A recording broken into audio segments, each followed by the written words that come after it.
You can talk about money, you can talk about stress, you can talk about work, family, even your deepest fears. But the moment the conversation turns to sex, something changes. The room gets quiet. Your throat tightens. You don't know how to begin, or worse, you know exactly what you want to say, but you're afraid of what it might cause, so you stay silent. That silence slowly becomes normal. Many couples don't realize that the real problem isn't lack of love or attraction, it's the conversations that never happen. Talking about sex feels risky because it's not just about pleasure. It's about rejection, self-worth, and the fear of not being enough for the person you love. One wrong word feels like it could damage everything. So instead of speaking honestly, couples learn to avoid, joke, or pretend things are fine. But what starts as discomfort quietly turns into distance. And over time, that distance can feel impossible to cross. If you've ever felt awkward, embarrassed, or scared to talk about sex with your partner, this doesn't mean your relationship is broken. It means you're human. Most of us were never taught how to talk about desire in a healthy way. We grew up with silence, shame, or mixed messages that told us sex is private, wrong, or something we should just figure out. So when we enter relationships, we carry those fears with us. We worry about hurting our partner's feelings, starting an argument, or discovering that our needs don't match. This video isn't about techniques or performance. It's about understanding why this conversation feels so hard in the first place.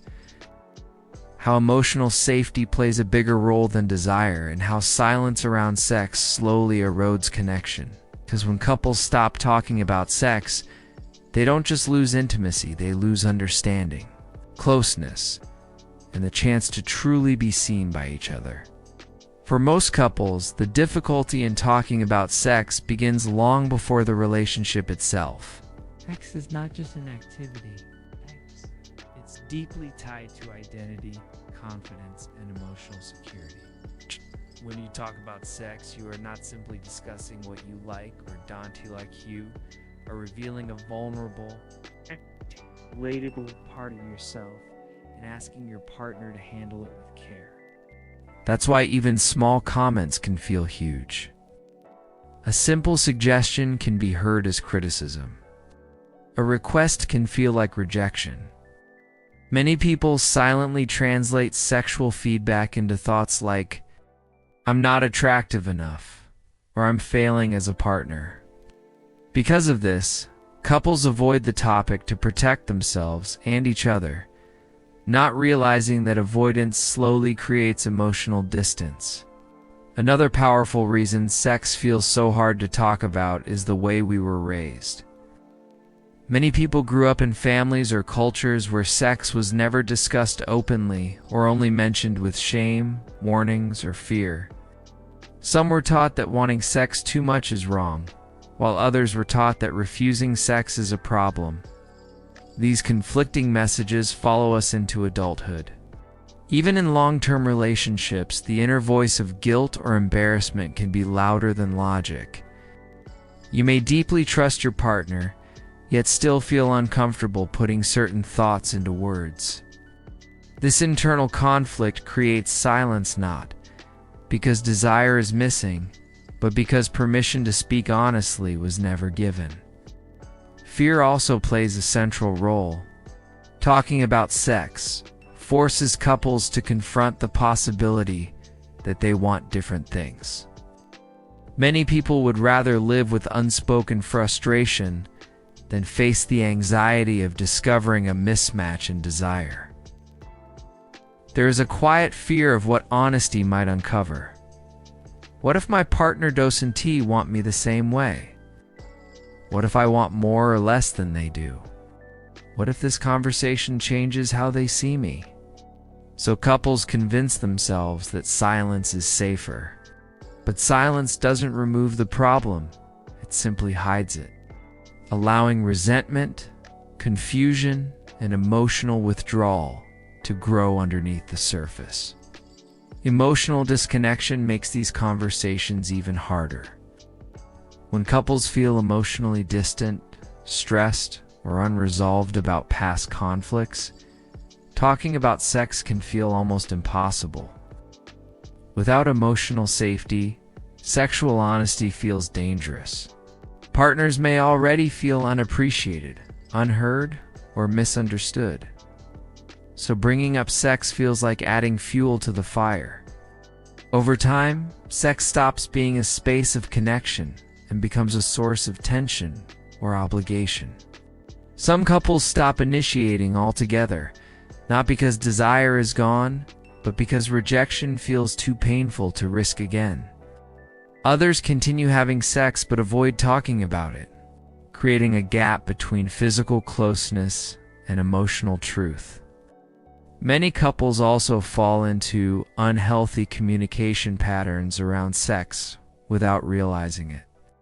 Sex is often only mentioned during arguments or moments of frustration, which links the topic with negativity and blame. Instead of vulnerability, conversations turn into accusations. You never want me, or you only care about sex. Some expect their partner to automatically understand their needs without ever expressing them clearly. Others focus only on frequency, ignoring the emotional meaning behind sex feeling desired, chosen, or connected. These patterns make sex feel like a problem to manage instead of a shared experience to understand together. What's often misunderstood is that talking about sex is not about getting what you want. It's about feeling safe enough to be honest.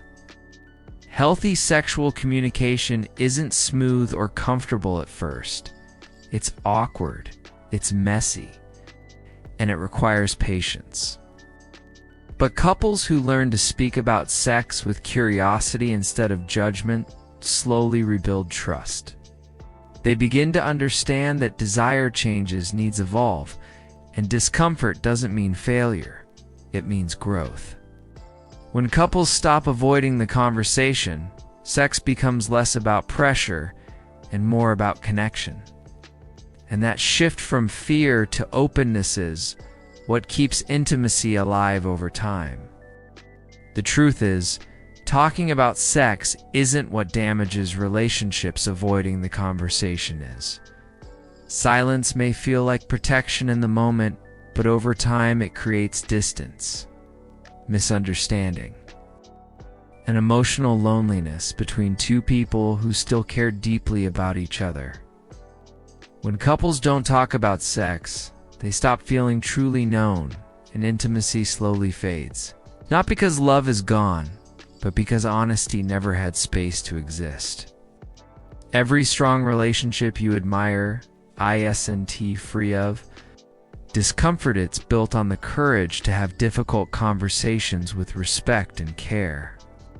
If this video resonated with you, take a moment to reflect on the conversation you've been avoiding and ask yourself, what might change if you approached it with openness instead of fear? If you found value in this message, like the video, share it with someone who might need to hear it, and subscribe to the channel for more deep, honest discussions about relationships, intimacy, and emotional connection. And I'd really love to hear from you what makes talking about sex difficult for you or for couples in general. Drop your thoughts in the comments and let's continue this conversation together.